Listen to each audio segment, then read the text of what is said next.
ndaje bi tey day ndaje bu rëy ci SOS village d'enfants ñaari kuréel bokk ko muy projet bu ñu woowee JOFA Joining Forces for Africa ànd ci ak waa PACOP Pikine ngir lan ngir daal di dolli xam-xam ak kattan ñi nga xam ne ni ñoom la ñuy woowee les acteurs communautaires de première ligne ngir ñu daal di songu askan wi ngir yee leen yokk leen ngir nu mën a protéger wu ci li ñuy woowee coronavirus Covid-19. mbir la boo xam ne ni tey suñ koy xool dana xaw a lu jafe la ndax ku yiir gone balaa ngay yiir gone da ngay yiir askanam koñam gox ba mu nekk moo tax ñu jël les acteurs communautaires waaye tamit nii tey ñuy tàggat fii dañ leen di tàggat ngir ñu jël xam-xam bi ñu fi jëlee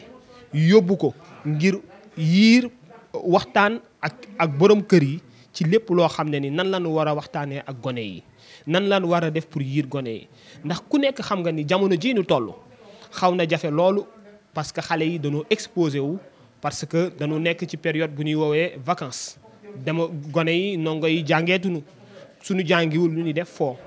ña nga ca terrain football ba ña nga ca plage ba ña nga ca fépp foo xam ne dañ fay dajaloo te ku xam corona xam ne ni fa ñuy dajaloowee mooy béréb boo xam ne ni dafay wàllante bi dafay gën a bëre ndigam nag loolu am na kon dañuy fexe ñun nan la ñuy def ba waxtaan ak waajur yi waxtaan ak gone yi ngir nan la ñu mën a def ba xam nan la ñuy doxalee seen bopp nan la ñuy def pour mën a nekk jàngoro gi ba mën ko mën a maytu ci goxaat yooyu. cible bi tey PACOP Pikine mi ngi liggéey ak 104 familles waaye formation bi su paree ginnaaw 104 familles yooyu dañuy dem cibler 300 familles yoo xam ne danañ leen ci tegaat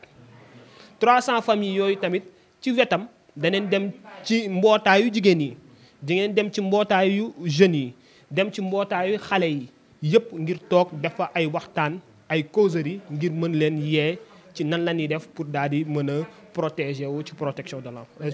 ci corona. amaguñu ay chiffres yu exact waaye xam ne ni jamono jii nii yiir àq ak yelleefu gone dafiy jafe loolu moo waral ñu daal di xam loolu gis ci ñu ci ay cas yu ñuy signalé bëree ñu daal di ne daneen waxtaan ak waajur yi waxtaan ak waa gox yi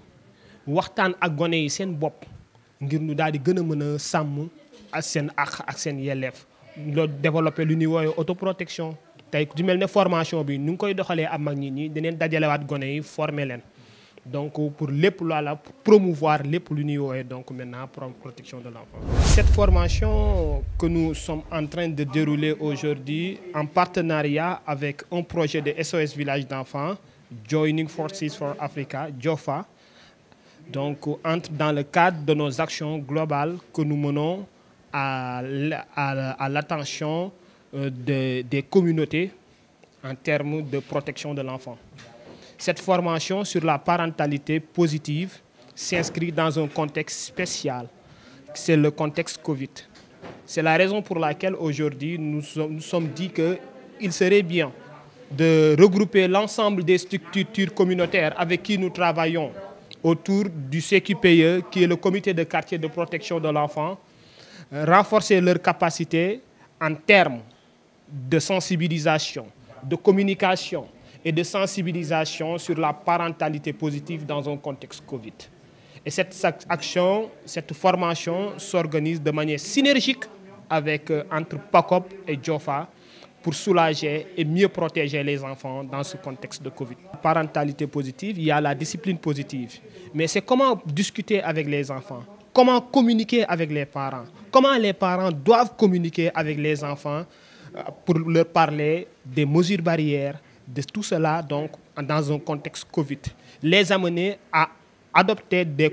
un changement de comportement responsable qui leur permette donc de se protéger et mieux aussi se mettre à l'abri des fléaux de ce Covid. Donc à l'issue de cette formation, l'objectif qui est vraiment visé, c'est quoi? C'est d'aller donc démultiplier cette activité au niveau de la communauté de Pikine.